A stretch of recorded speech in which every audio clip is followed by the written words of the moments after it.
Welcome back to SwitchStars, my name's Luke, and today on the channel we're going to be checking out quite possibly the most bizarre simulator game that I've ever played. The name of the game is Tumbleweed Destiny, and it's a title which has you rolling a tumbleweed around a dusty desert, breaking cacti and fighting giant tree golems. And not unexpectedly, this one comes to us from Japan, but it's akin to one of those repetitive clicker games without all the clicking. With that said though, be sure to drop a like if you enjoyed this one, subscribe for more Switch related content, and let's check it out.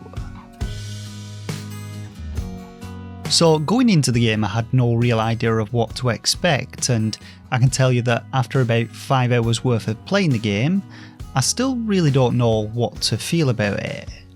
The game starts you off though by having you customise your tumbleweed, giving it a name and picking its colour, and then you're dropped into a large open desert area where you're given free rein to explore.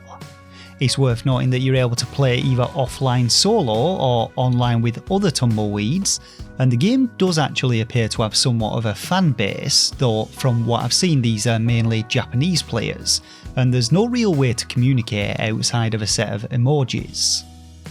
Now, there's nothing really in the way of a tutorial with it, but dotted about the desert you'll find signs which explain some of its mechanics, and although the English translations aren't the best, the game itself is very simple, so you shouldn't have much issue with getting to grips with it.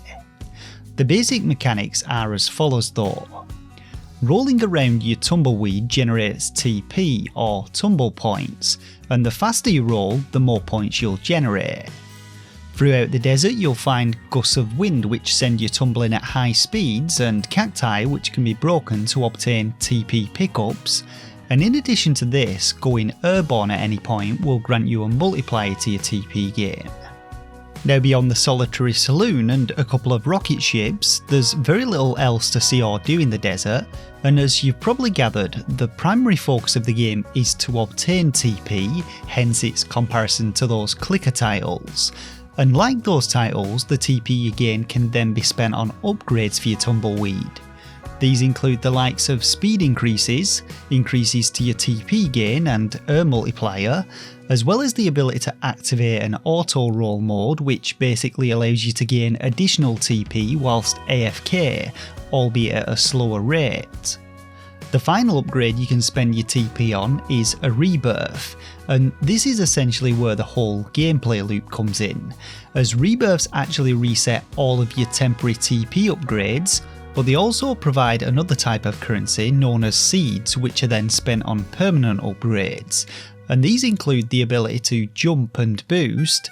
They also unlock the stamina bar and its upgrades, increase the size of your tumbleweed, and finally unlock some permanent TP gain upgrades. Now while it is almost entirely focused around the grinding for upgrades, the game does actually have a storyline of sorts, and this has you, a lowly tumbleweed, attempting to stop the world from being destroyed by aliens, or more accurately, those tree golem looking things that I mentioned. But in order to do so you need to collect enough TP to power a rocket and then head to the moon to destroy an earth-killing turret, and you'll probably fail on your first attempt due to it having so much HP. Wandering around the desert though, you'll find a boss monster that regularly spawns, and this boss monster also has a ridiculous amount of HP, and like me it'll probably take you a good 15 minutes to kill, but unlike the turret it doesn't have a timer, and once dead this will then reward you with a card. These card drops are completely random but include various boosts to your stats which are all dependent on the level of the card, but the most useful of all of them in my opinion is the energy ball card, which allows you to fire off a powerful blast of energy. And not only will this enable you to destroy cacti in a single hit and take down future bosses much faster, it'll also allow you to deal massive damage to that turret, resulting in an easy win and treating you to the end credits. Though admittedly the game was developed entirely by one person, so I'm not quite sure there was a need for such a long credit sequence.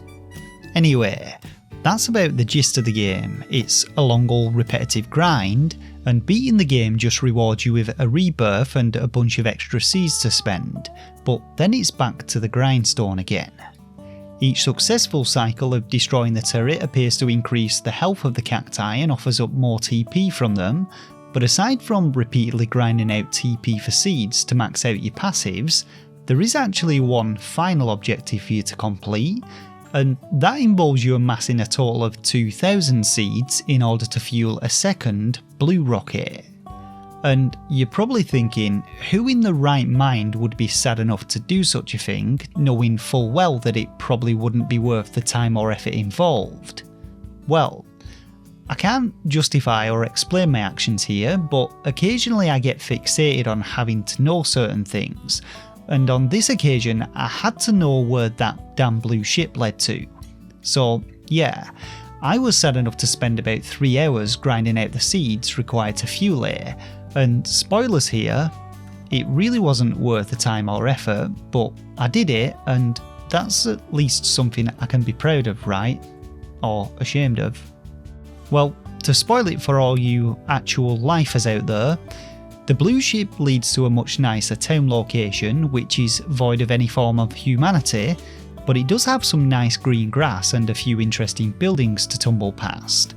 And there's also another giant tree boss who spawns here with 10 times the amount of HP, but this big bastard drops some much higher level cards as well as a couple of unique ones, so if you're really looking to flex on your fellow tumbleweeds, you best get on that seed grind.